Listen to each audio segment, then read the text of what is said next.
jawaban dari latihan yang sudah diberikan sebelumnya. Kalau untuk file SPT-nya yang di WA Group sudah di-download semua ya?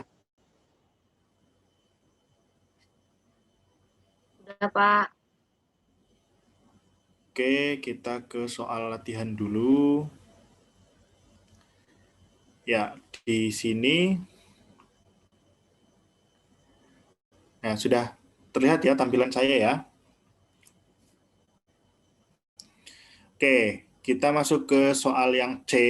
Nah, di sini informasi-informasi yang diberikan sudah lebih lengkap untuk digunakan dalam menjawab dengan mengisi SPT.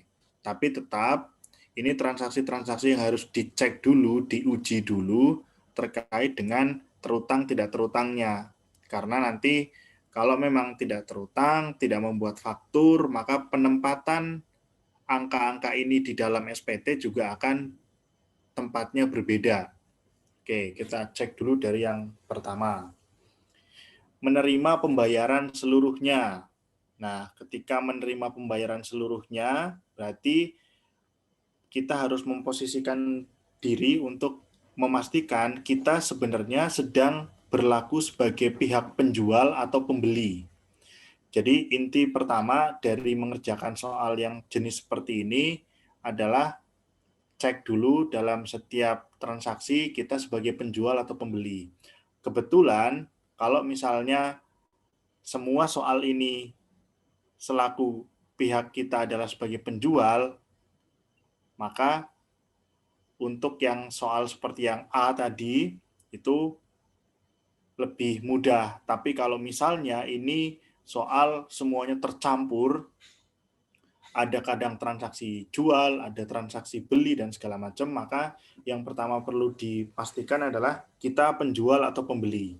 Kalau kita penjual, berarti tanggung jawab kita membuat faktur. Kalau kita pembeli, berarti kemungkinan besar kita menerima faktur. Tapi kalau pembeli itu kita belinya impor, maka kita tetap membuat PIB. Nah, kira-kira di situ dulu tuh. Jadi, kalau menjual, kita bikin faktur. Kalau beli, ya kita terima faktur. Oke, nomor 1. Tadi menerima pembayaran seluruhnya. Ketika menerima pembayaran, maka kita jual. Kita jual, memberikan jasa atau memberikan barang, terus kita terima pembayaran. Nah, di sini pembeli kita belum ber-NPWP. Nah, pertanyaan simpelnya, apakah ketika pembelinya belum ber-NPWP jadinya mempengaruhi terutang tidak terutang PPN? Nah, ini sama seperti pertanyaan yang sebelumnya ya. Ketika pembeli misalnya belum ada NPWP, jadi ngaruh nggak pertimbangan terutang tidak terutangnya? Nah, mungkin sambil saya tanyakan ke teman-teman yang ada di Zoom ini. Jadi beberapa pertanyaan atau soal ini 1 sampai 10 nanti tolong di setiap pertanyaan ada yang saya tanya, tolong silahkan dijawab ya. Pertanyaan yang di nomor 1 ini, dengan pembelinya belum ber-NPWP, apakah jadi berpengaruh terhadap penentuan terutang atau tidak terutangnya PPN? Coba silakan dibantu dijawab. Algania Kurniawan, siapa ini? Algania depannya ya. Tadi apa Pak? Sorry, habis buang sampah. Di transaksi yang nomor 1, yang 3 April, pembelinya belum ada NPWP. Apakah dengan pembelinya belum ada NPWP, jadinya berpengaruh terhadap terutang tidak terutangnya PPN? Tidak, tetap terhutang. Oke, nah ya jawabannya cuma tinggal ya atau tidak. Oke, sudah terjawab, itu tidak berpengaruh ya. Jadi ini juga jadi pegangan untuk di soal-soal berikutnya. Terkait dengan siapa pembelinya tidak akan berpengaruh terhadap terutang tidak terutang. Tapi kalau nanti kode faktur, nah bisa jadi akan ada pengaruhnya. Oke, jadi di nomor 1 ini jawabannya terutang PPN, dan ketika terutang PPN, di situ nanti ada tanggalnya, pembayaran ini diterima 3 April, terus barangnya dikirim 7 April. Jadi sudah terutang di 3 April dengan di situ sudah membuat faktur pajak tanggal 3. Terus untuk PPN terutang berarti tinggal dicek di angka ini berarti di 2.600.000. Oke. Nah, kalau misalnya ini dituangkan di dalam SPT, maka di bagian yang tabel ada tulisan NPWP pembeli, karena di sini belum ada NPWP, maka di tulisan NPWP pembeli diisikan dengan angka 000. Tuh, kalau tanggal, nilai, terus nama kan sudah jelas bisa disalin semua. Oke, berikutnya, kalau ada pertanyaan di nomor yang saya sebut, silakan langsung bersuara ya. Kalau tidak ada pertanyaan, saya lanjut ke nomor selanjutnya. Oke, nomor berikutnya 5 April menerbitkan invoice. Nah, menerbitkan invoice ini berarti kita sebagai penjual. Nah, di sini kira-kira jadi terutang atau tidak nih? Coba silakan dibantu dijawab.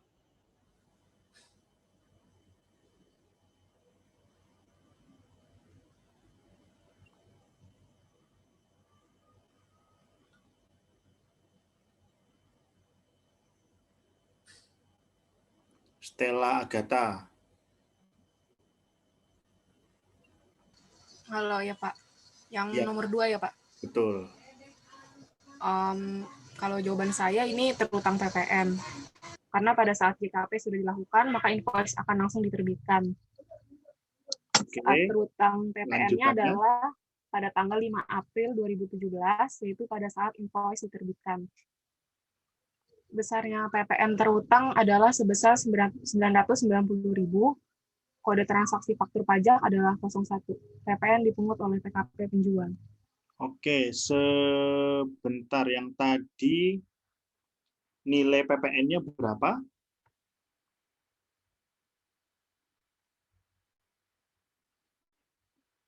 Nilai PPN 990.000. Oke. Iya, PPN terutangnya 990.000, Pak. Oke, kita coba cek dulu. Angka 11 juta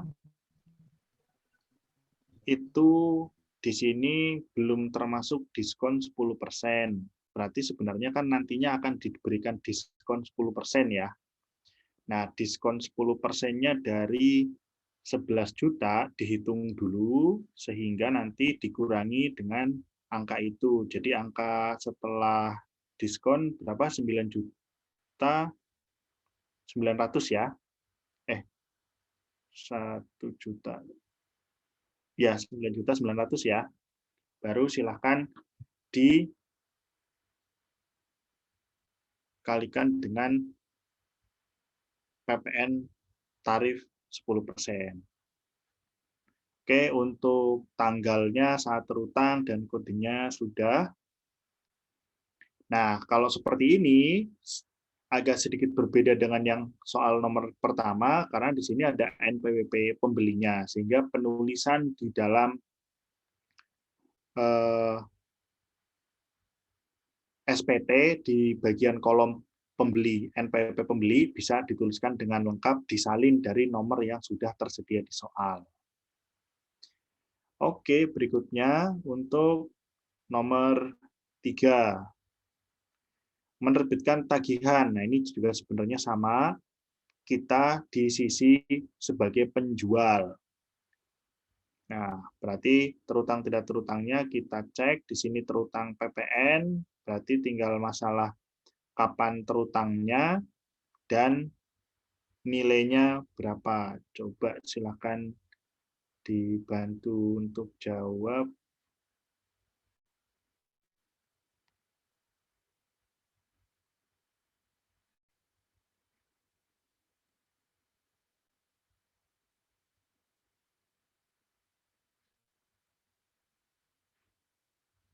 Milka Zinedine. Iya, Pak. Ya, silakan jawaban di nomor 3. Pertanyaannya tadi kapan terutangnya ya, Pak? Betul. Terutangnya itu di tanggal 1 April tahun 2017.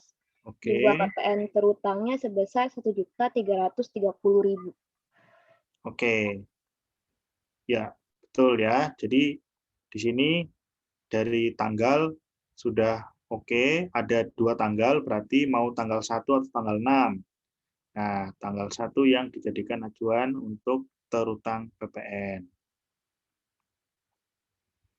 Kemudian nomor berikutnya mengirimkan pesanan. Nah, mengirimkan pesanan juga ini sebagai penyerahan.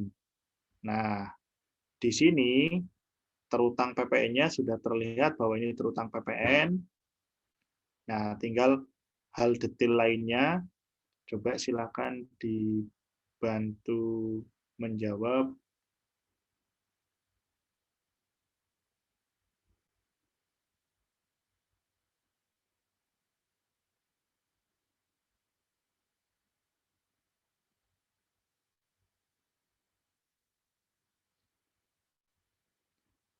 Felicia Tiara.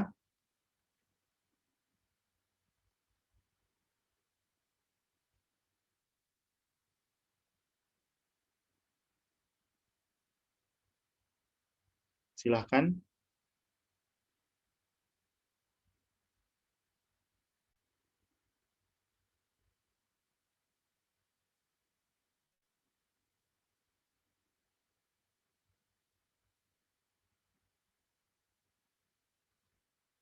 Oke, nggak ada. Silahkan dibantu Deborah Laurencia. Iya, Pak. Ya, jawaban di nomor 4. Lengkapnya, silahkan. Yang terhutang 570.000. Oke, kemudian di situ ada tanggal terutang kapan? Tanggal 12 ya, Pak. Oke, kemudian kode faktur berapa?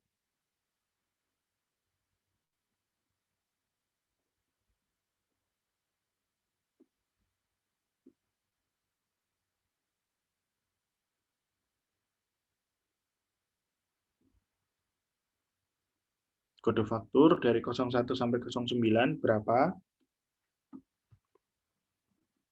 01. 01 karena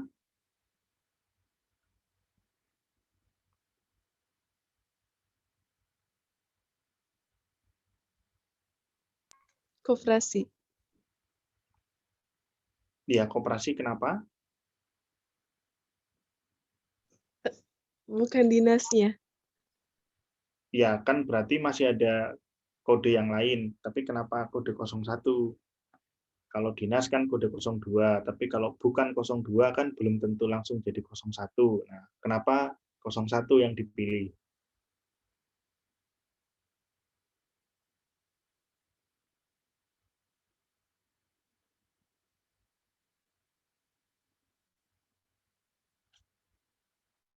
Nggak tahu, Pak. Oke, jadi kalau tadi seperti yang soal nomor 3, itu kan sudah jelas BUMD, berarti itu kan kodenya 03. Terus andaikan soal nomor 4 itu adalah ke instansi pemerintah, itu kan jadinya kode 02. Tapi kan di sini dia bukan ke instansi pemerintah. Nah, berarti nggak jadi kodenya 02. Sekarang, ketika misalnya ditanya, kenapa kalau nggak 02 jadinya 01, maka jawaban simpelnya adalah kode 02 sampai 09 adalah kode faktur untuk transaksi yang spesifik. Nah, di 02 sampai 09 tidak ada yang cocok untuk diterapkan pada transaksi di nomor 4. Jadi bukan masalah kenapa karena koperasi, bukan juga karena kalau bukan koperasi misalnya yayasan kan juga tetap sama aja. Jadi artinya kode 02 sampai 09 itu kode yang spesifik.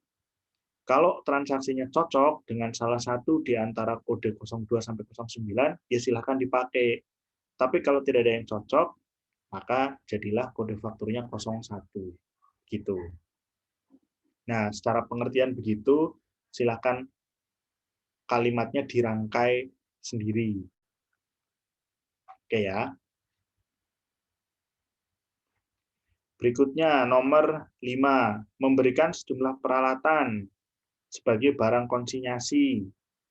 Nah, ketika memberikan barang seperti ini sebagai konsinyasi, maka sepanjang di sini informasinya baru hanya memberikan sebagai konsinyasi, tapi belum ada informasi terkait apakah ini sudah ditagih, ya.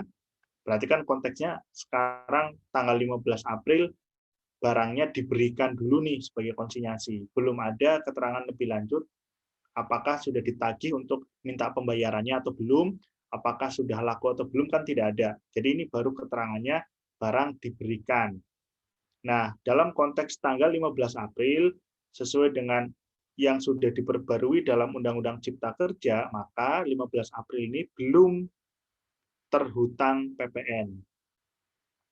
Jadi ya belum dibuat faktur pada saat 15 April, kecuali ada keterangan lebih lanjut di soal ini, misalnya 15 April memberikan sejumlah peralatan, kemudian menagih dan menerima pembayaran, itu misalnya tanggal 30 April. Nah, di 30 Aprilnya baru itu menjadi saat terhutang PPN. Jadi kalau informasinya baru seperti nomor 5, belum terhutang PPN. Oke, berikutnya nomor 6, menerima sebagian peralatan rumah tangga yang diretur. Nah, menerima sebagian peralatan rumah tangga yang diretur berarti ini ceritanya kita menerima retur. Jadi dulu kita sudah pernah menjual kepada di sini namanya Hadi. Berarti kita dulu sudah pernah menjual ke Bapak Hadi, kemudian sekarang menerima retur. Sekarang itu 17 April maksudnya ya. Tidak peduli dulu kita jualnya itu kapan, pokoknya returnya ini 17 April. Berarti atas retur ini akan masuk ke dalam SPT bulan April. Nah, di situ baru kita lihat nilainya adalah 2 juta yang belum termasuk PPN. Berarti di dokumen returnya 2 juta DPP, 200.000 PPN. Oke, jadi dilihat di situ dokumen returnya atau menerima informasi returnya 17 April, sehingga ya kita nanti menerima atau memasukkan dokumen returnya di SPT masa April. Nah, ketika masuk di dalam SPT, nanti transaksi-transaksi yang retur, baik itu retur penjualan atau retur pembelian, kalau ini berarti kan istilahnya retur penjualan ya, karena kita menerima retur atas hasil penjualan kita. Itu namanya di kita disebut sebagai retur penjualan.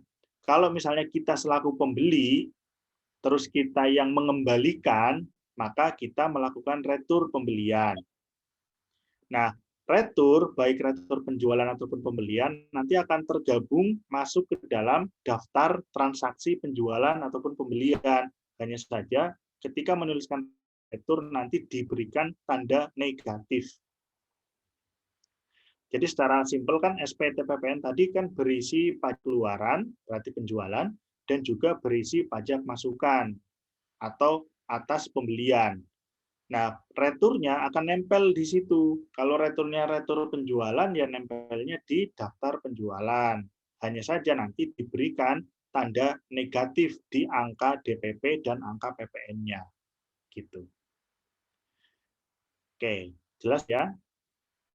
Oke, saya lanjut. Nomor 7. Nomor 7, mengirimkan perlengkapan di Filipina. Nah, berarti ini melakukan ekspor. Kalau melakukan ekspor, berarti dilihat terutang tidak terutangnya bisa jadi tetap terutang, hanya saja tarif PPN untuk ekspornya 0%. Berarti ya tetap terutang, tapi PPN-nya 0. Terus dokumen yang dibuat di situ kalau kita ekspor bukan membuat faktur pajak standar, tetapi membuatnya adalah dokumen PEB. Di dalam dokumen PEB tidak tersedia lagi nanti kode-kode faktur. Jadi kode-kode faktur tadi melekat kalau transaksi yang kita akan lihat itu transaksi yang dibuatkannya faktur. Kalau dibuatkannya dokumen tertentu di nomor 7 ini PEB, maka kita nggak membuat faktur.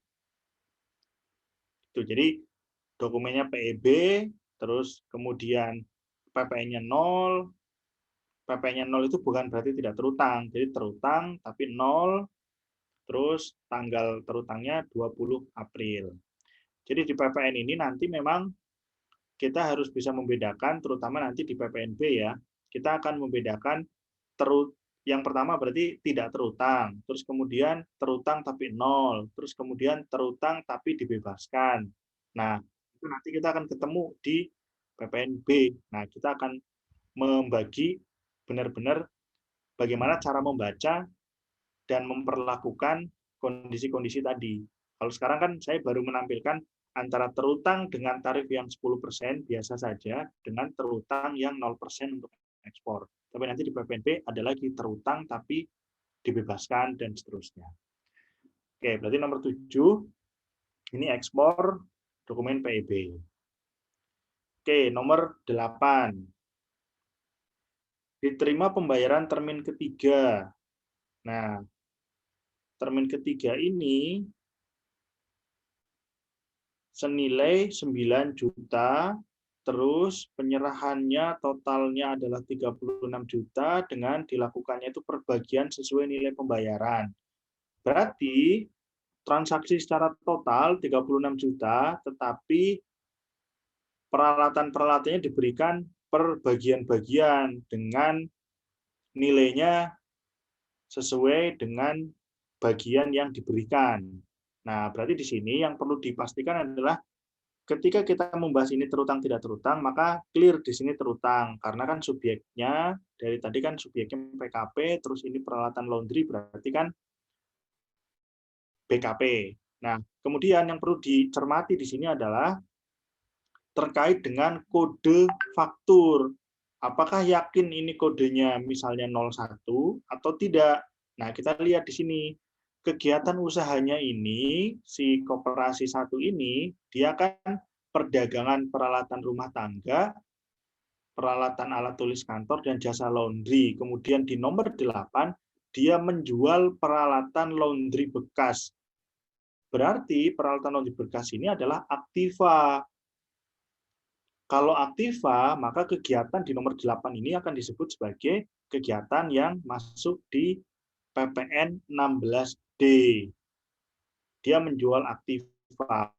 Berarti kode faktur untuk aktiva atau 16D adalah kode 09. Nah, nanti silakan dicek lagi di daftar kode 01 sampai 09.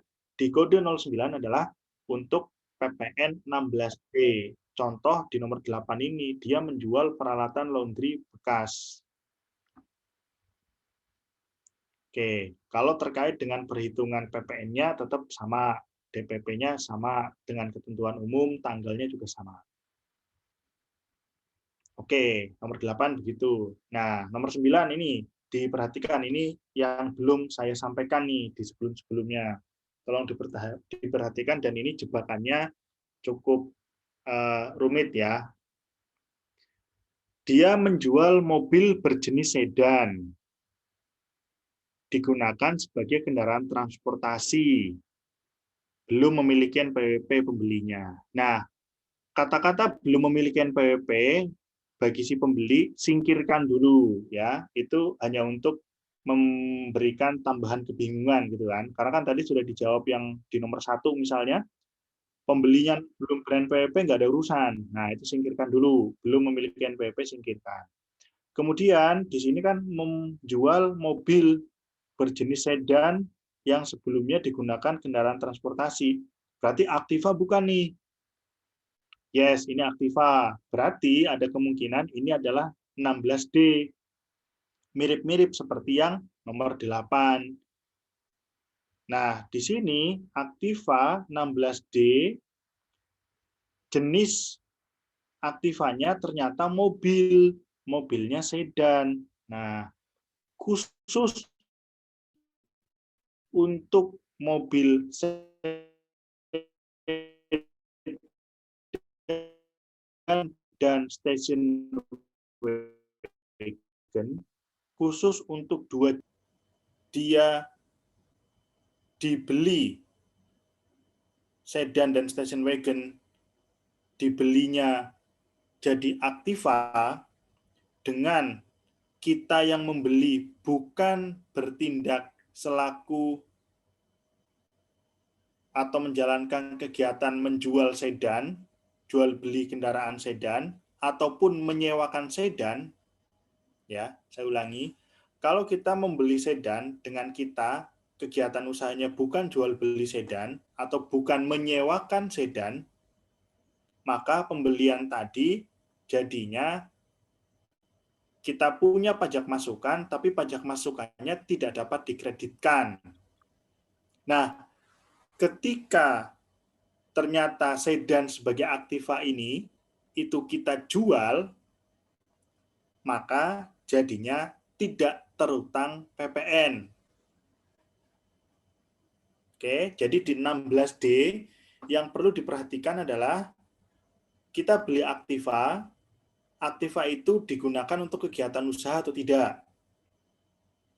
Kalau digunakan untuk kegiatan usaha, maka ketika Aktivanya dijual, waktu pas penjualan terutang PPN. Kecuali kalau itu terkait dengan mobil jenisnya sedan dan station wagon. Sepanjang sedan dan station wagon itu dibeli oleh pihak yang bukan melakukan penjualan sedan dan station wagon ataupun menyewakan sedan dan station wagon, maka ketika sedan atau station wagon itu dijual, jadinya tidak terutang PPN. Jadi kegiatannya tetap kegiatan 16D, tetapi 16D yang tidak terutang PPN. Oke, silakan dibandingkan dengan yang soal sebelumnya yang di mana tadi ya? Yang di nomor 7 nih, yang A nomor 7. Kalau A nomor 7 dia kita lihat cuma karena tidak digunakan untuk kegiatan usaha. Nah, kalau di nomor 9 ini sebenarnya Aktivanya digunakan untuk kegiatan usaha, tapi masalahnya dia sedan. Nah, semua yang sedan station wagon sepanjang kita selaku PKP-nya bukan jual sedan atau menyewakan sedan, jadinya saat sedan ini dijual tidak akan terutang PPN. Oke, silakan dipahami dulu. Kalau ada yang mau ditanyakan, silakan.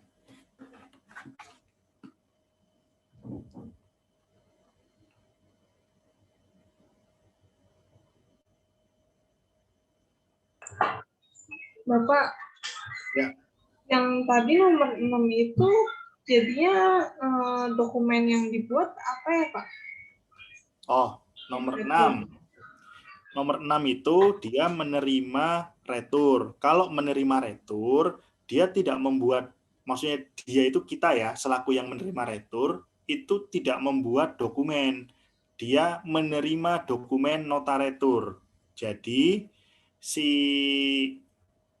Pak Hadi ini, ya, dia yang harus membuat nota retur. Jadi, di situ kan ada nomor nota retur NR sekian-sekian-sekian itu ya. Nah, itu adalah dokumen yang dibuat oleh si Bapak Hadi yang melakukan retur. Dan kita sebagai yang menerima retur tidak membuat dokumen apa-apa, cukup menerima dokumen returnya dan nanti menuliskan dokumen retur ke SPT PPN. Gitu. Terima kasih, Pak. Ya. Oke, yang lain silakan sebelum ke nomor 10.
Oke, kita masuk ke nomor 10.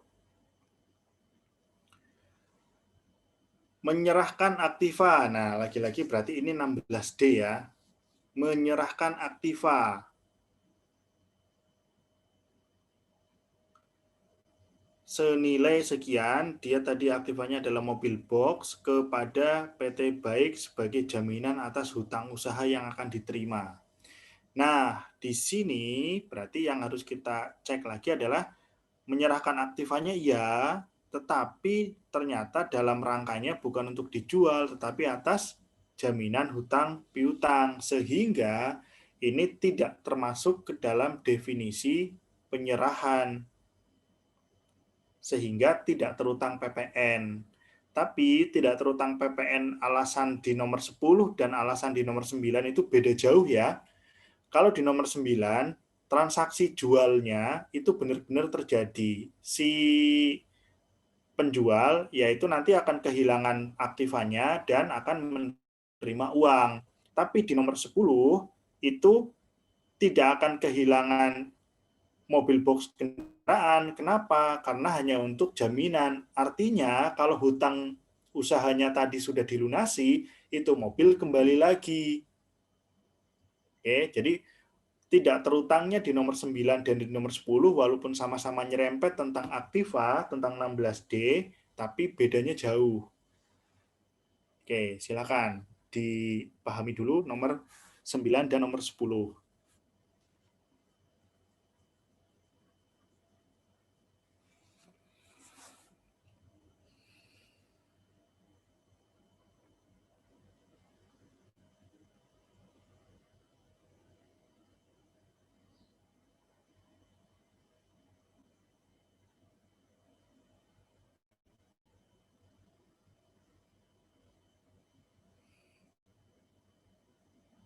Oke ya, sudah. Nah, sekarang dari ini semua kita ujung-ujungnya kan setelah dilihat transaksinya bagaimana dan perlakuannya gimana, maka ujung terakhirnya adalah menyalin jawaban atau menuliskan jawaban masuk ke dalam SPT masa PPN. Nah, berarti simpelnya itu kira-kira kita buka SPT masa PPN-nya ya. Kita tidak akan bisa mengisi SPT masa PPN dari halaman depan karena kita harus mengisinya dari halaman belakang, dari lampiran-lampirannya.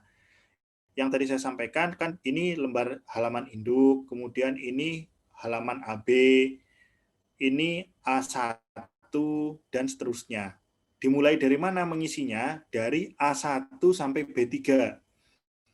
A1 sampai B3 kita cek dulu pengisian-pengisiannya. Baru nanti jumlah-jumlahnya di setiap halaman baru dipindahkan.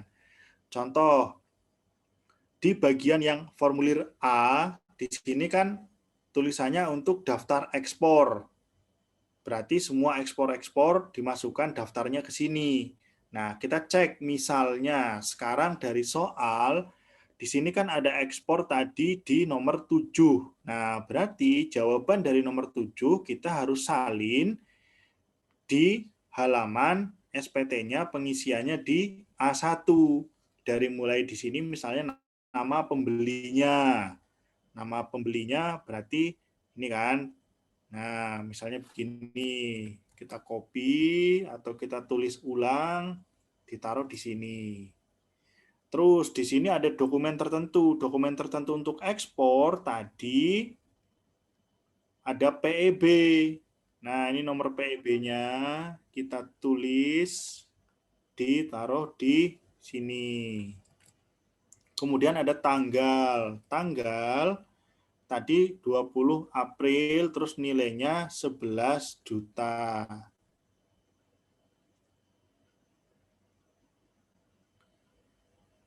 Yang saya share screen masih kelihatan?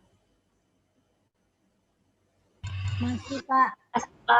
Oke. Soalnya Pak, bukan yang SPT PPN. Bukan SPT-nya ya, sebentar. Tadi terklik.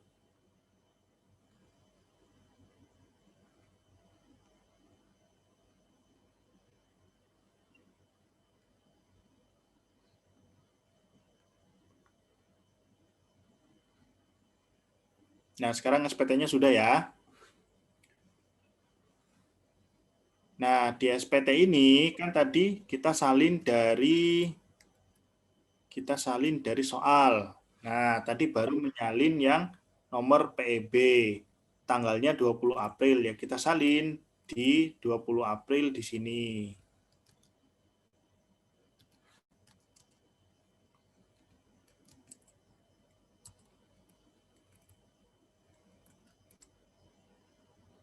Oke, terus kemudian nilainya 11 juta, berarti gini.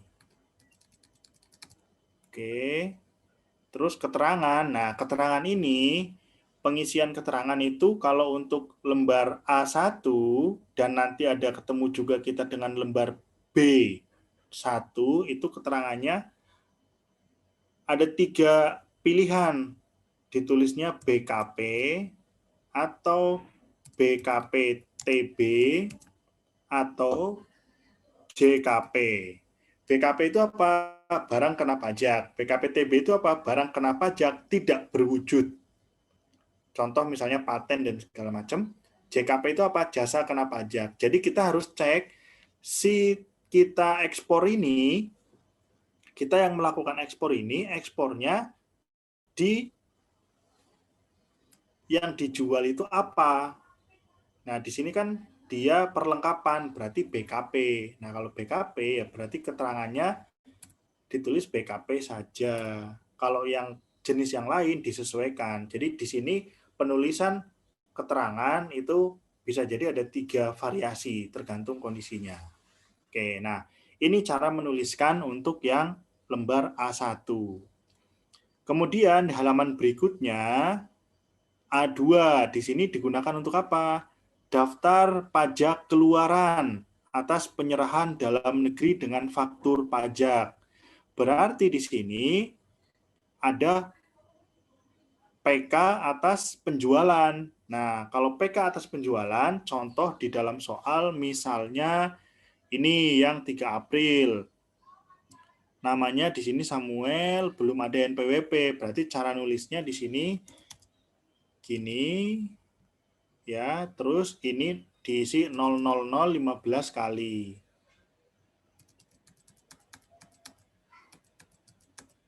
Nah, gitu. Terus kode dan nomor seri faktur. Nah, ini yang menariknya di sini. Kalau kita bicara kode, ini juga jadi pertanyaan di soal. Kode itu kan yang tadi pilihan 01 sampai 09. Nah, kalau kita bicara faktur pajak, terlihat ya contoh faktur pajaknya ya. Terlihat, Pak. 01 itu adanya cuma yang di depan ini nih. Saya besarkan lagi ya.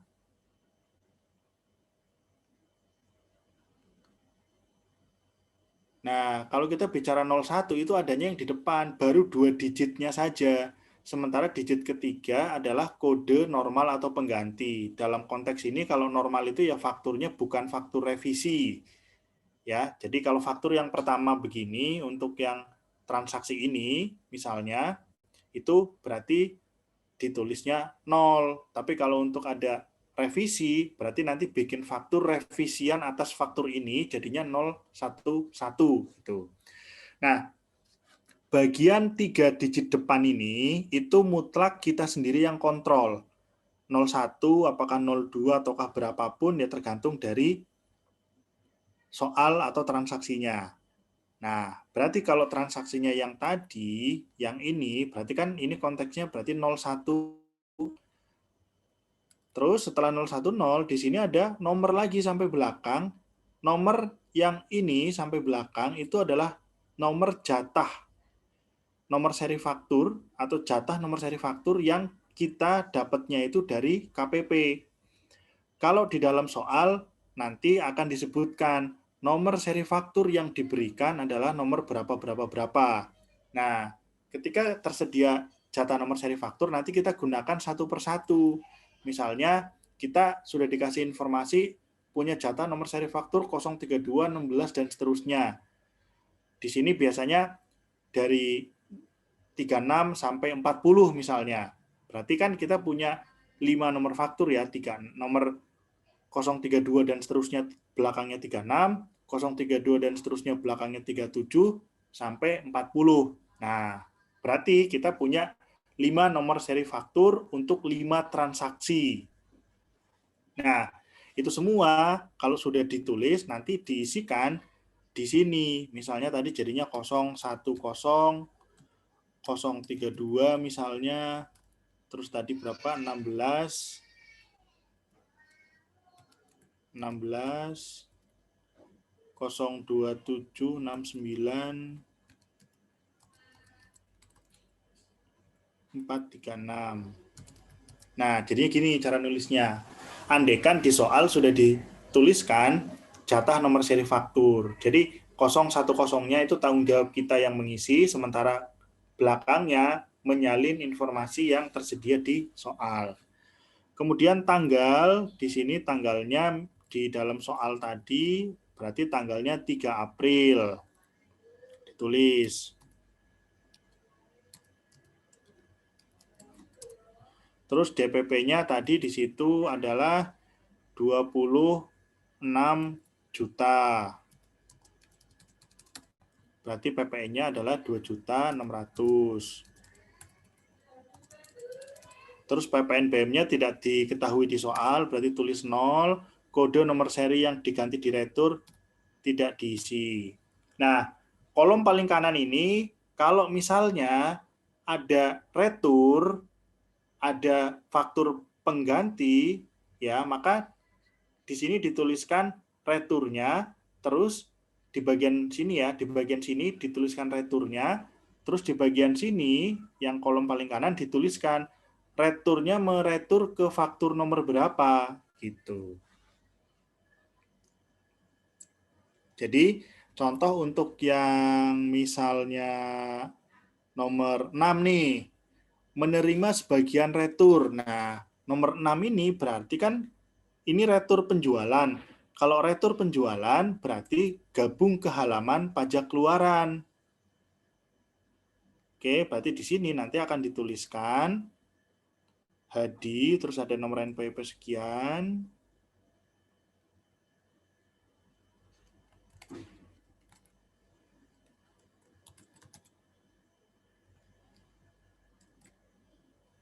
Nah, di sini kode dan nomor seri bukan fakturnya, tetapi nomor returnya. Karena kalau retur adanya dokumen retur. Terus tadi tanggalnya 17 April, nilainya 2 juta.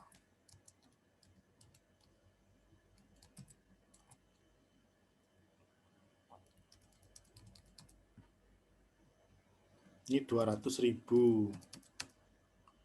Ininya 0. Nah, di sini nomor retur ini meretur faktur nomor sekian. Nah, inilah yang kita salin.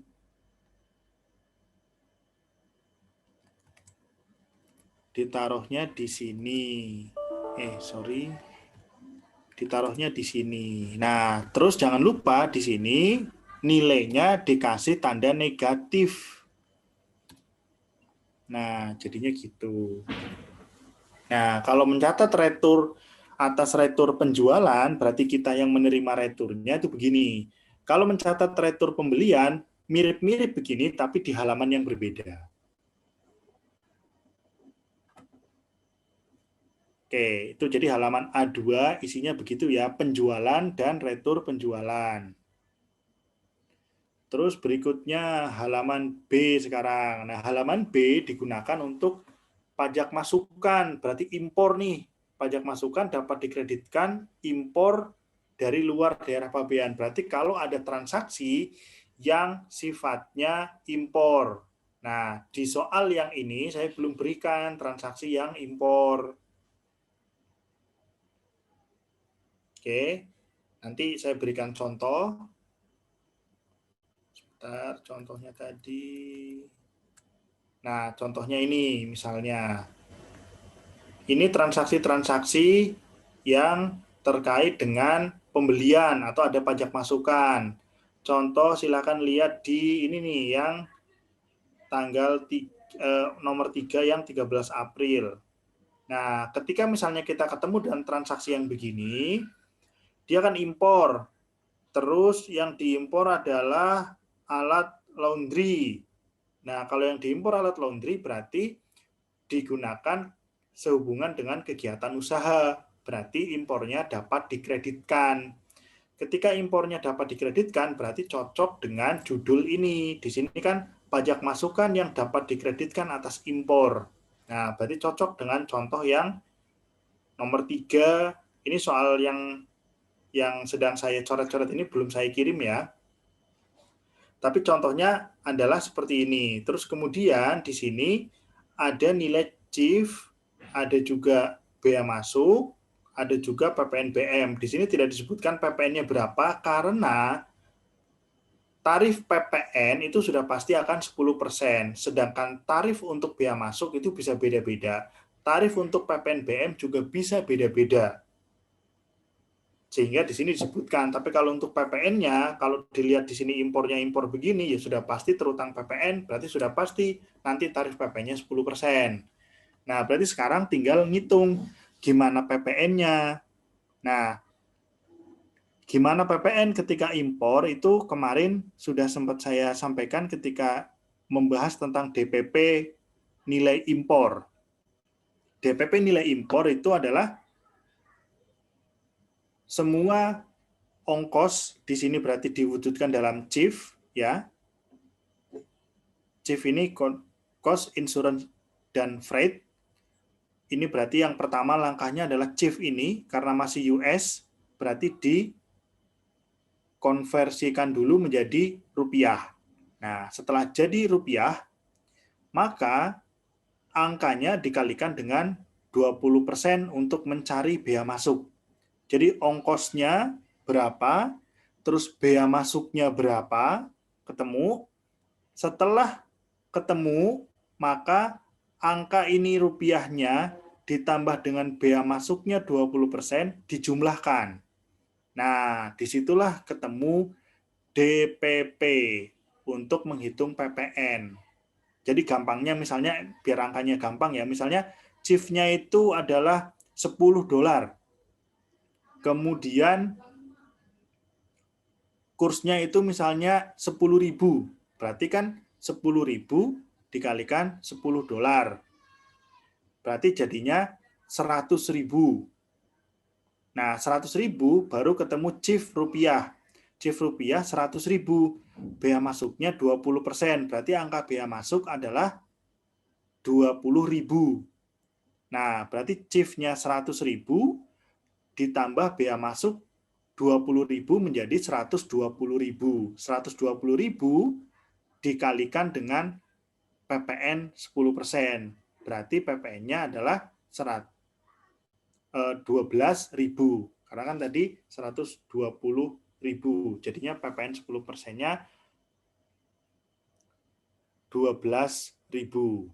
Nah, berarti ketemulah DPP-nya 120.000, PPN-nya 12.000. Nah, kalau ditambah PPNBM, ya PPNBM itu 10%-nya, ini kebetulan tarifnya 10%, 10% dikalikan dengan 120.000 juga. Jadi DPP untuk menghitung PPN dan DPP untuk menghitung PPNBM itu angkanya sama. Nah, tapi tarif PPNBM bisa beda-beda, tidak selalu 10%. Dalam transaksi seperti ini, yang 13 April ini, maka penulisannya akan dicantumkan di halaman B1. Ya, halaman B1 digunakan untuk menuliskan itu. Kemudian di sini dari mulai nama penjualnya, misalnya di sini berarti Kemayu nih ditulisnya. Kemudian nomor dokumennya berarti ditulis ini, agak panjang ya.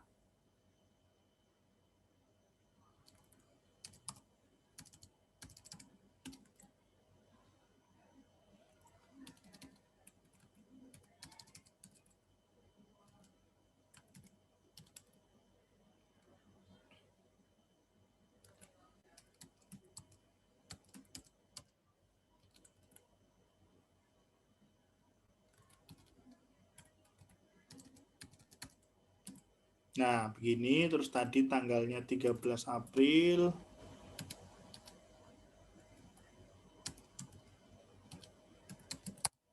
Kalau DPP tadi belum dihitung dengan angka yang ini ya, tetapi tadi gambarannya seperti itu.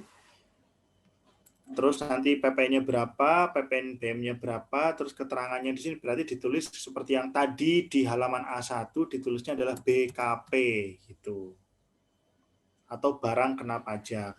Untuk DPP dan PPN kalau angkanya begini nanti silakan dihitung dulu dengan kalkulator ya, 500 dikalikan dengan kursnya, ketemu berapa CIF yang rupiah. CIF yang rupiah ditambahkan dengan 20% bea masuk, itu dijumlahkan bea masuk dan CIF-nya, baru itu menjadi nilai DPP. Nah, setelah jadi nilai DPP, kalikan 10% untuk ketemu PPN-nya.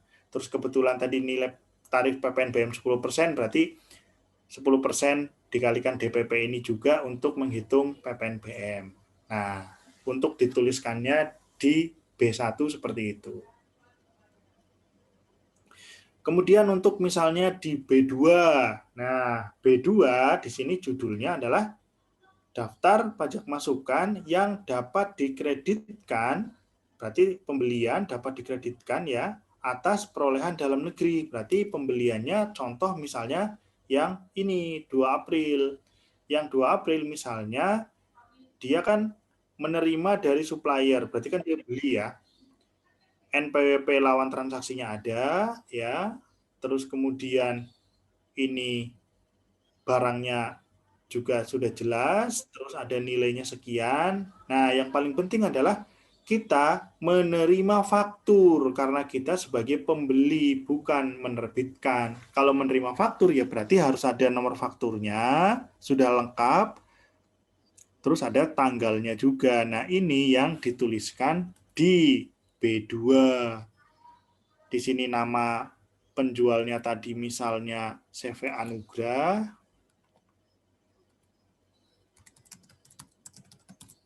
Terus NPWP-nya tadi adalah 0109.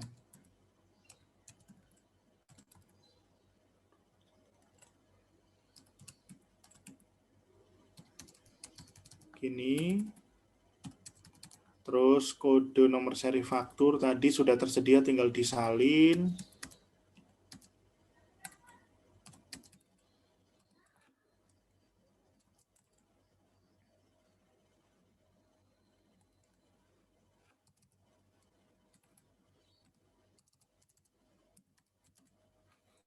Terus tanggal berarti 31 Maret. DPP-nya tadi sudah tersedia di situ, termasuk PPN 52.800 berarti di 48 juta. Di sini berarti 4.800.000. PPNBM-nya tidak tersebut di soal 0 sudah. Nah, ini beginilah cara untuk menuliskan faktur pajak masukan dari transaksi yang seperti tadi. Dituliskan di halaman SPT di B2. Kemudian tambah lagi misalnya di B3. B3 ini apa? Tetap sama-sama pajak masukan, tapi yang tidak dapat dikreditkan. Tidak dapat dikreditkan ini yang gimana? Yang contohnya misalnya dibeli tapi bukan digunakan untuk usaha. Ya, dibeli tapi tidak digunakan untuk usaha. Contoh misalnya di sini kebetulan misalnya ternyata yang dibeli bukan paket alat tulis, tapi misalnya yang dibeli adalah genset yang digunakan untuk pemilik koperasi atau pemilik usahanya. Ini kan tadi kita sedang berbicara subjek PKP-nya koperasi 1 namanya ya. Ternyata beli genset, koperasi 1 beli genset, digunakannya bukan untuk kegiatan usaha. Yang tahu digunakan untuk kegiatan usaha atau tidak siapa? Ya yang beli. Kalau penjualnya mah nggak ada urusan, penjualnya yang penting ya bikin faktur. Yang beli akan memisahkan mana-mana yang mau dikreditkan atau memenuhi kriteria dapat dikreditkan dan mana-mana yang tidak dapat dikreditkan. Kalau yang dapat dikreditkan dalam negeri itu masuknya di lampiran tadi B2, sedangkan yang B3 yang tidak dapat dikreditkan. Cara penulisannya sama. Ada nama, NPWP, nomor faktur yang diberikan berapa, tanggal, DPP-nya berapa, PPN berapa, dan seterusnya. Nah, andai kan dalam 1 bulan atau 1 masa pajak, semua halaman ini sudah ada isiannya atau semua data sudah selesai, dari masing-masing halaman, di sini kan ada jumlah nih. Nah, di sini ada jumlah B2 misalnya, karena jumlah dari halaman lampiran B2, dan yang halaman lain juga ada. Nah, kita akan bawa semua untuk dipindahkan, disalin ke formulir AB. Oke, di dalam formulir AB, di sini ada logo seperti ini ya, ada tanda seperti ini A1, A2, lalu B1, B2, B3. Yang tulisan A1, A2, B1, B2, B3 ini adalah untuk menempatkan jumlah-jumlah dari halaman yang ada. Jadi misalnya di sini kan halaman A1. Berarti yang ditulis di sini adalah jumlah dari halaman lampiran A1. A2 berarti jumlah dari halaman lampiran A2. Berikutnya juga sama untuk B1, B2, B3. Nah, berarti untuk tulisan di sini yang sudah ada tandanya, berarti harusnya tidak keliru karena cuma memindahkan angka jumlah. Nah, terhadap yang belum ada simbolnya, kita ngisinya dari mana? Contoh misalnya yang di sini nih. Romawi 1 huruf B angka 2. Di sini nggak ada simbol. Mau ngambil dari mana? Nah, kita cek. Di sini ternyata namanya penyerahan dalam negeri dengan faktur pajak yang digunggung. Ini adalah untuk jumlah faktur pajak eceran. Jadi kalau ternyata di dalam soal tersedia informasi bahwa PKP itu juga melakukan penjualan eceran, berarti kan tidak bikin faktur. Nah, atas penjualan eceran selama sebulan, berapa jumlahnya dituliskan di sini. Oke. Nah, berikutnya, kalau untuk mengisi yang di bawahnya yang C, di sini yang C itu kan rincian penyerahan dalam negeri ada 4 kelompok. Nah, 4 kelompok ini dilihat dari mana? Dilihat di sini. Silakan dibaca yang tulisan kecil dalam kurung ini. Jumlah dari 1B1, Romawi 1 huruf B angka 1, Romawi 1 huruf B angka 1. Jumlah dari sana dengan faktur pajak kode 01469.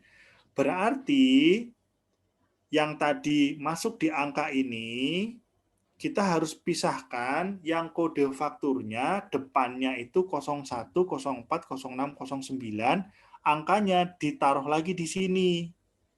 Nah, misalnya tadi A2 kita, halaman A2 kita kan kebetulan tadi isinya cuma 2 nih. Dengan kode fakturnya di sini 01 dan returnya juga meretur kode faktur 01. Berarti ini sama-sama 01. Berarti ini kalau dijumlahkan jadinya 24 juta. Berarti awalnya di sini akan kita tulis 24 juta. Nah, kan jadi gitu. Nah, terus dari 24 juta ini tadi kan kode fakturnya 01 semua. Kode fakturnya 01 semua, ya berarti disalin di sini.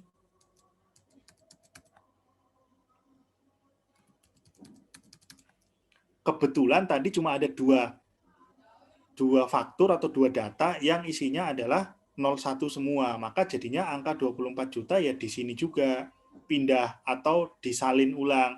Tapi kalau misalnya tadi di dalam daftar yang ini, ya ternyata di dalam daftar ini ada yang 07 misalnya, ada yang 02 misalnya.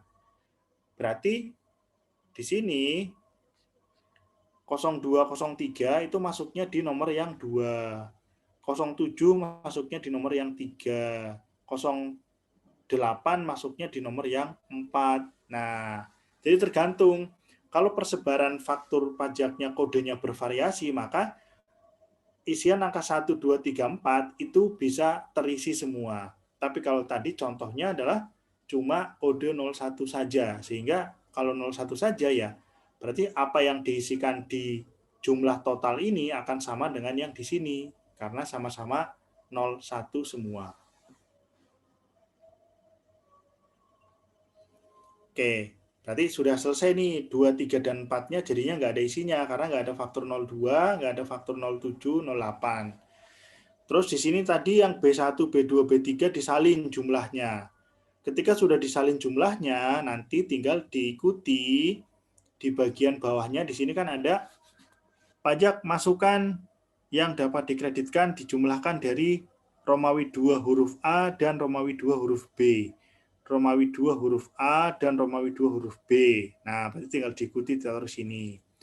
Terus untuk pajak masukan lainnya, itu nanti kita pelajari di PPNB. Oke, nah berarti andaikan di sini yang huruf B ini 0 semua, berarti kan nomor 5 sudah, atau baris terakhir ini sudah bisa ketahuan. Nanti tinggal diikuti penjumlahan-penjumlahannya. Nah, dari nomor 5 yang sudah ketahuan, maka kita coba lihat di SPT halaman induk. Nah, di SPT halaman induk akan muncul nomor kode A1 misalnya, berarti diambil dari jumlah A1. Tadi sudah ada.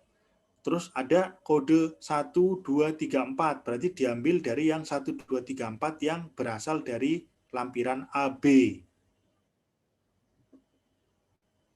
Oke, nah angkanya dipindah-pindahkan ke sini. Terus ini ada angka yang nomor 5, berarti dipindahkan ke sini.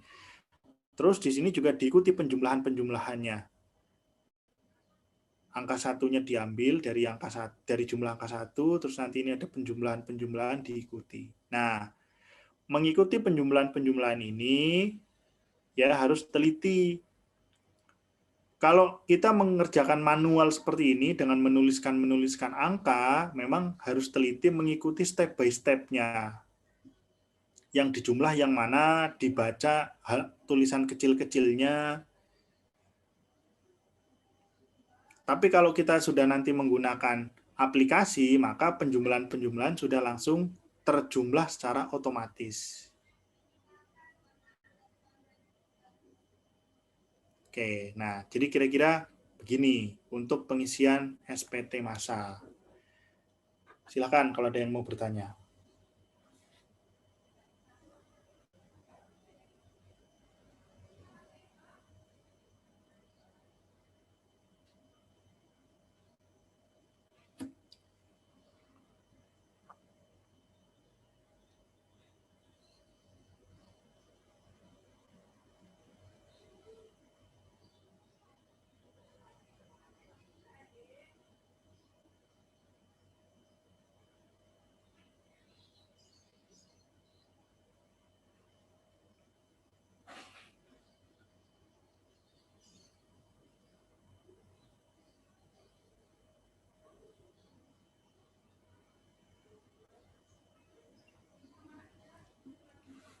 Oke, silakan kalau ada yang mau ditanyakan. Yang jelas untuk pengisian SPT ini itu menjadi bahan ujian ya. Jadi nanti ujiannya itu ada soal seperti tadi, contoh ada transaksi-transaksi yang begini gitu kan. Terus silakan dijawab dengan mengisi SPT. Jadi isian SPT-nya yang dikumpulkan.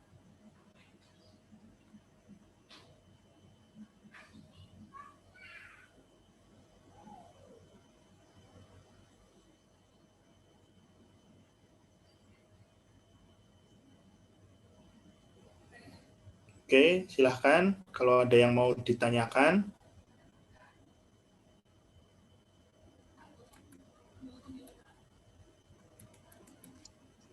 Pak, berarti yang tadi yang digunggung itu cuma untuk yang eceran aja ya Pak ya? Iya, betul. Dan itu dijumlahkan langsung dalam 1 bulan ya. Oke Pak, kasih Pak. Kalau yang tadi dibuat faktur 1 per 1, itu fakturnya juga harus ditulis di dalam lampiran. Nah, tapi kalau yang digunggung, langsung dijumlahkan dulu total 1 bulan.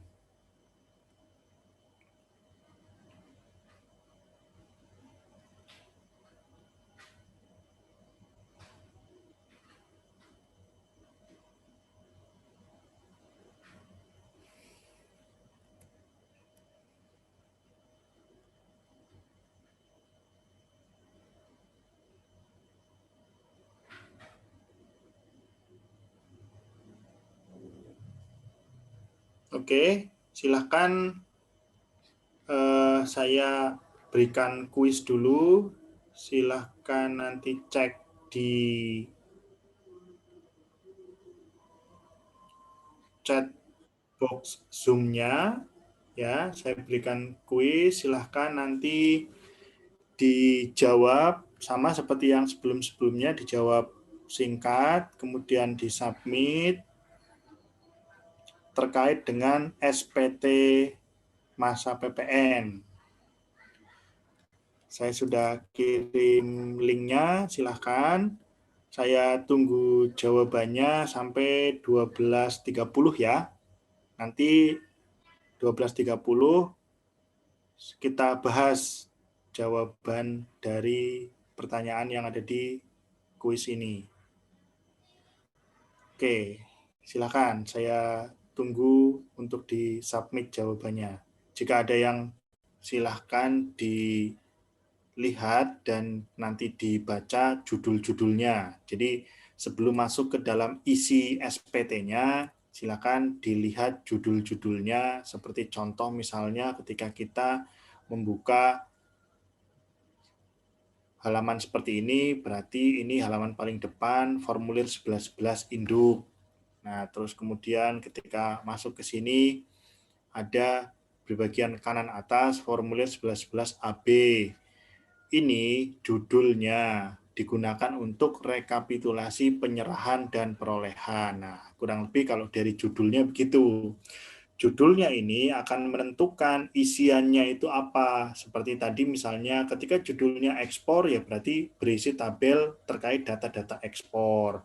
Ketika tadi penyerahan dalam negeri ya berarti untuk data-data penjualan yang dalam negeri. Nah, seperti itu silakan lebih familiar lagi dengan isian-isian ini.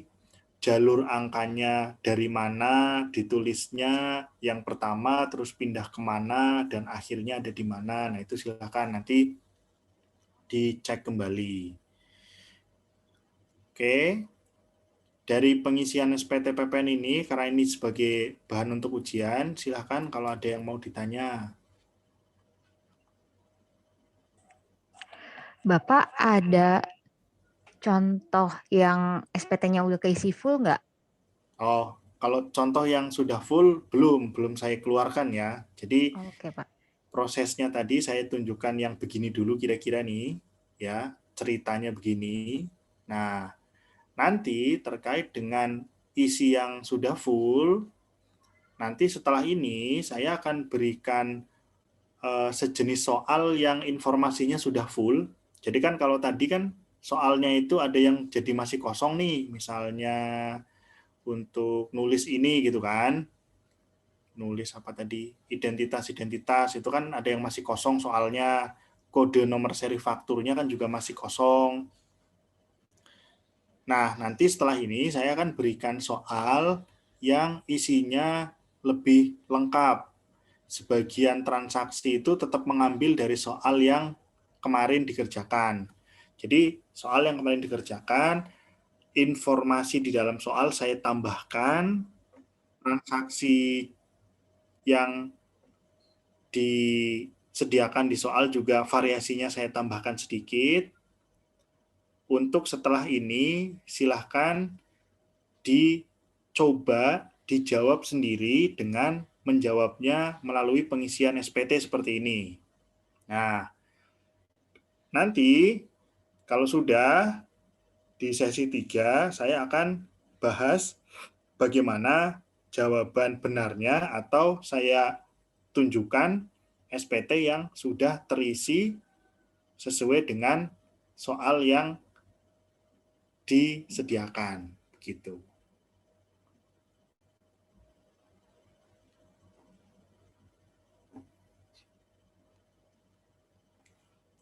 Oke, jadi nanti kalau untuk soalnya kira-kira seperti ini bentuknya, soal lengkapnya ya, nanti saya kirim.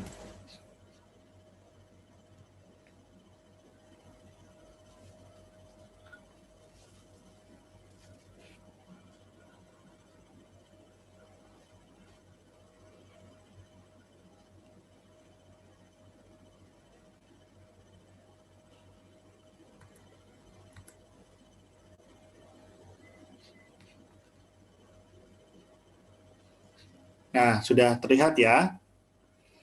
Nah, di sini soal lengkapnya itu contohnya di bagian atas. Di bagian atas itu saya sudah tambahkan terkait dengan jatah nomor seri faktur. Nah, ini yang coba diperhatikan dulu sejenak. Jatah nomor seri faktur ini kan digunakan untuk menuliskan kalau kita menerbitkan faktur. Misalnya di sini jatah nomor seri faktur dari nomor sekian, nanti ketika kita menuliskan di SPT, 3 digit depannya ditambahkan ya. Karena ini kan baru digit nomor serinya. Kodenya belum. Nah, dari sini kan kita lihat bahwa dari 01 sampai 04, berarti kan ada 4 nomor. Nah, ketika di sini ada 4 nomor, terus ternyata transaksinya itu sudah lebih dari 4, berarti kita harus lanjut jumping ke jatah nomor yang selanjutnya. Contoh di sini. Di sini berarti kalau tadi nomor 1 sampai 4 hanya bisa digunakan untuk 4 transaksi penjualan, transaksi penjualan kelima berarti harus pakai nomor yang ini. Nah, cuma nomor yang ini itu baru tersedia 15 April. Artinya di sini kita tidak mungkin atau tidak diperkenankan untuk menerbitkan faktur pajak dengan nomor yang ini kalau tanggal fakturnya sebelum 15 April. Nah, itu juga nanti bisa dicek lagi bahwa kalau misalnya transaksi penjualan yang kelima ternyata terjadinya tanggal 10 April, maka nggak bisa faktur pajaknya tertanggal 10 April karena jatah nomor seri faktur yang selanjutnya tersedianya nomor sekian di 15 April sehingga transaksi yang kelima tidak akan bisa tertulis benar-benar tanggal 10 April tetapi harus jumping menjadi tanggal 15 April. Nah, ini adalah kondisi soal yang lebih real gitu. Di sini nanti akan ketemu dengan soal penjualan ataupun pembelian yang dicampur jadi satu. Nah, beberapa soal masih tetap saya ambil dari yang kemarin sudah dikerjakan. Jadi sebenarnya terhadap soal-soal yang sama atau transaksi-transaksi yang sama tidak perlu mikirnya terlalu panjang karena kemarin sudah dikerjakan, tinggal disalin ke formulir SPT gitu.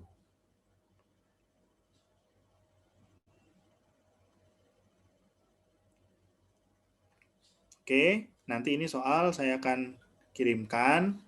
Jadi untuk ini masih ada pertanyaan lagi, silakan. Kalau masih ada, saya tunggu dulu. Pak, Ya, tadi yang jatahnya dari tanggal 15, ya. maksudnya gimana Pak? Saya kurang paham. Tadi kan ada 2 nomor ya. Intinya kan ada dua range. 2 range itu saya tampilkan lagi. Jadi nomor seri faktur itu kan kita dapatnya itu dari jatah yang diberikan oleh KPP. Walaupun jatah itu tergantung dari kita request atau tidak. Kalau kita request ya dikasih, kalau nggak request ya enggak. Jadi ibaratnya nih, tanggal 2 Februari kita request, terus dikasih nomor segini. Ini nomor, silakan lihat belakangnya, itu kan cuma tersedia 4 nomor ya.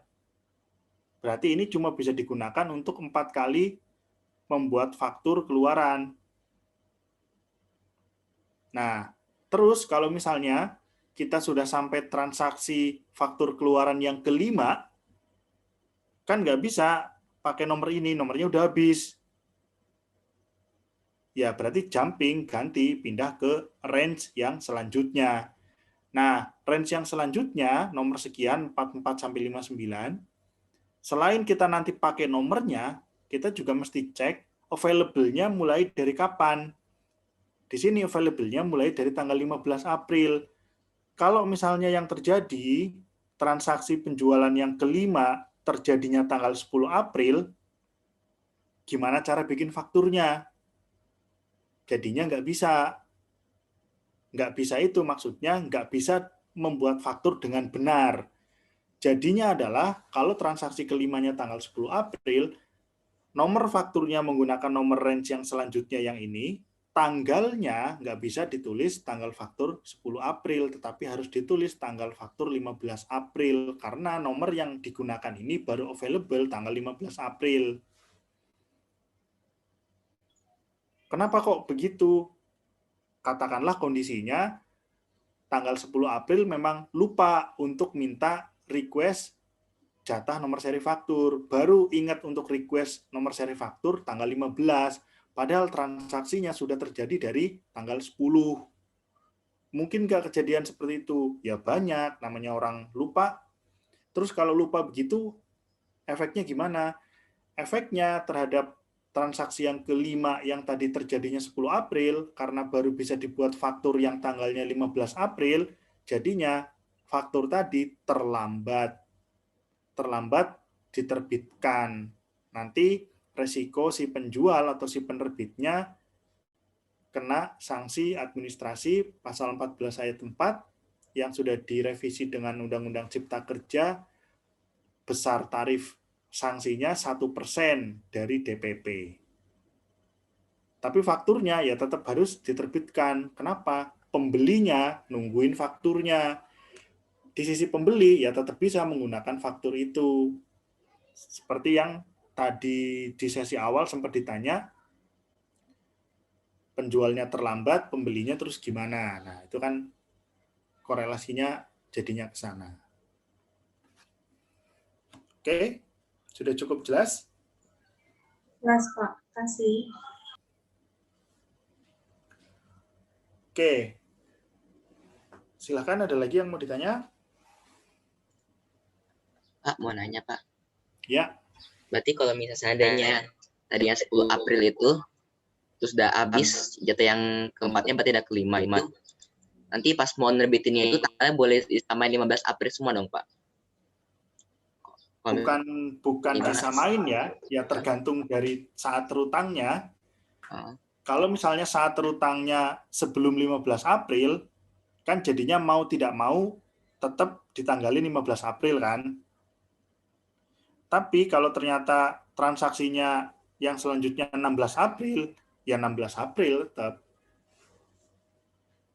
Oh, tapi kalau misalnya yang 5, 6, 7-nya itu ternyata masih di 10 April atau sebelum 15 April, berarti itu bisa disamain ya, Pak ya?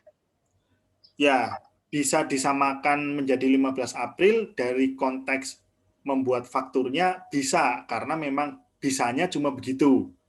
Tetapi dari konteks aturannya, itu tetap akan dianggap faktur yang terlambat. Gimana biar fakturnya nggak pernah terlambat? Rajin-rajinlah untuk ngecek jatah nomor seri fakturnya udah habis atau belum. Kalau memang sudah mau habis, segera request. Kalau misalnya tadi requestnya lebih awal, kan jadinya nggak perlu terlambat. Gitu. Jadi di sisi penerbitan faktur memang bisa dilakukan dengan terlambat, itu bisa, tetapi tidak akan mengubah sebutan itu terlambat, ya tetap terlambat. Gitu. Oke, Pak, terima kasih, Pak. Ya. Pak, mau tanya lagi. Kan nanti ujian itu kita dikasih waktu 2 jam ya, Pak. Nah, untuk transaksi pengisian SPT PPN ini, banyaknya transaksinya sama dengan yang latihan kemarin, kan itu kan ada 21 transaksi ya, Pak. Nah, untuk ujian kira-kira nanti itu latihan yang tadi baru dibahas, Pak. Okay. Yang soal ABC. Itu kan totalnya 21. Nah, kira-kira nanti pas ujian lebih banyak dari itu atau lebih sedikit dari itu, Pak? Nah, karena terkait dengan waktu 2 jam dan juga pengerjaannya itu mengisi SPT, walaupun sebenarnya menyalin itu ada beberapa yang mudah ya, tetapi kan tetap butuh waktu. Nah, nanti saya akan sesuaikan lagi jumlah soalnya yang kira-kira mencukupi untuk 2 jam seberapa banyak. Cuma yang jelas, kalau tipikal soalnya, jenis soalnya kurang lebih sama seperti tadi, atau sama seperti yang tadi saya tunjukkan yang terakhir yang nanti setelah ini saya kirimkan. Oke, Pak. Makasih. Ya.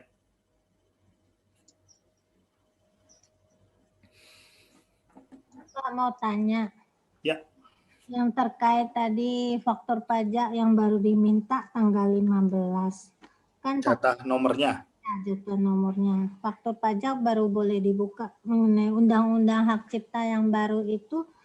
Kalau misalnya faktur pajaknya tetap dalam masa yang sama, itu juga tetap kena denda. Betul. Jadi terlambat itu, ya, keterlambatan penerbitan faktur itu acuannya cuma kapan tanggal saat terutang. Begitu utangnya sudah jelas, misalnya tadi tanggal 10 misalnya, faktur ternyata terbit tanggal 11. Ya tetap di situ akan disebut sebagai terlambat penerbitan faktur. Nah, terlambat penerbitan faktur jangan dicampur dengan terlambat pembayaran PPN. Kan beda nih. Waktu menerbitkan faktur, ya sudah sampai fakturnya jadi.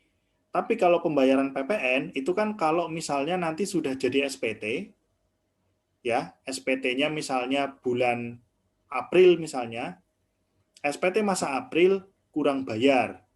Ketika SPT masa April kurang bayar, maka pembayaran atas kurang bayarnya kan harus dilakukan paling lambat akhir bulan Mei kan. Nah, ketika membayar itu ternyata terlambat juga, maka itu sebuah sanksi yang berbeda lagi. Jadi, dalam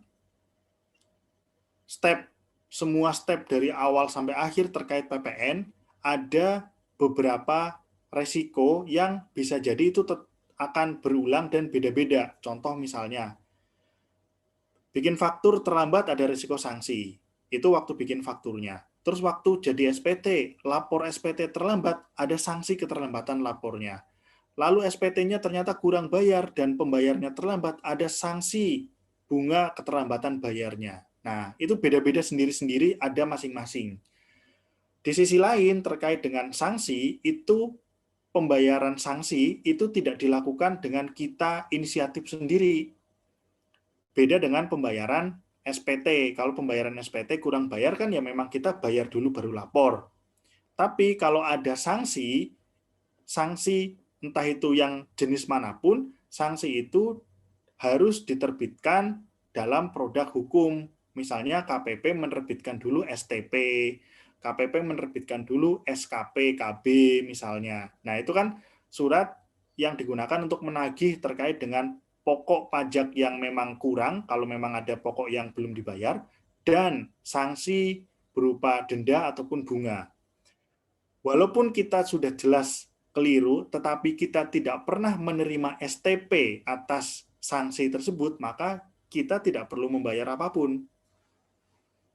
Jadi, walaupun kita sudah tahu kita salah, walaupun kita sudah tahu memang ada sanksi, tetapi tidak pernah menerima STP sampai daluarsa, bahkan daluarsanya kan 5 tahun, ya berarti yang keliru tadi dianggap tidak keliru karena KPP tidak menagih gitu.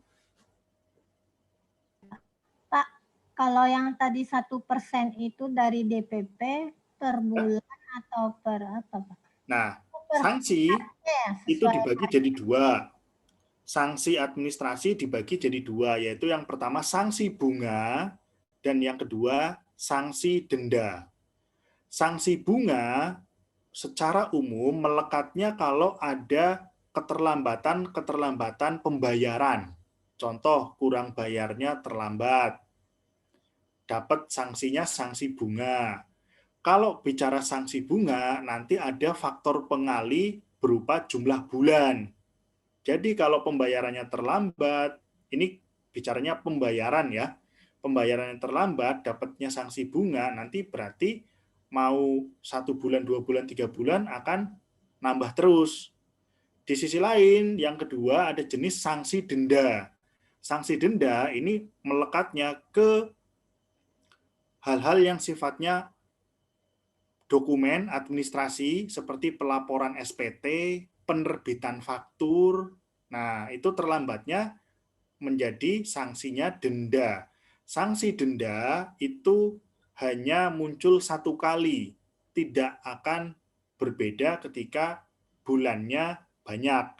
Jadi namanya terlambat lapor SPT, terlambat menerbitkan faktur, dapatnya sanksi denda, mau terlambatnya 1 hari, mau terlambatnya 1 bulan, 2 bulan, 3 bulan, dendanya sama.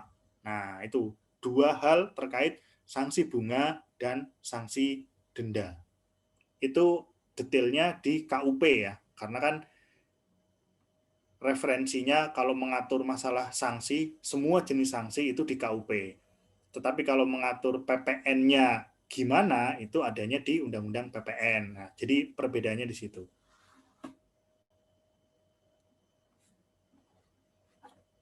Oke, Pak. Makasih, Pak. Ya, sama-sama.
Oke.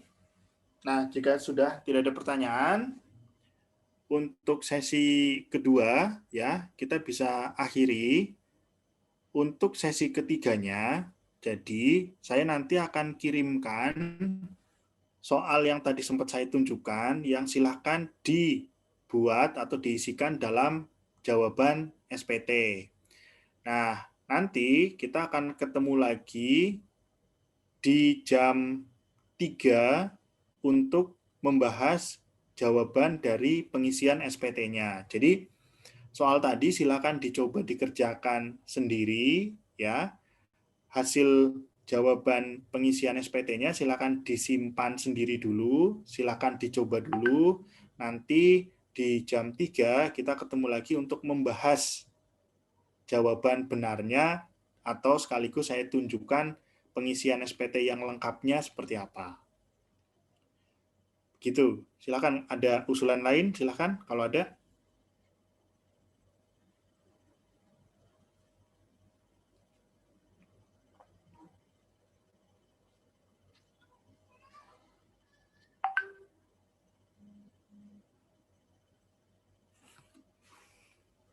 Nggak ada, Pak. Kayak gitu aja, Pak. Oke.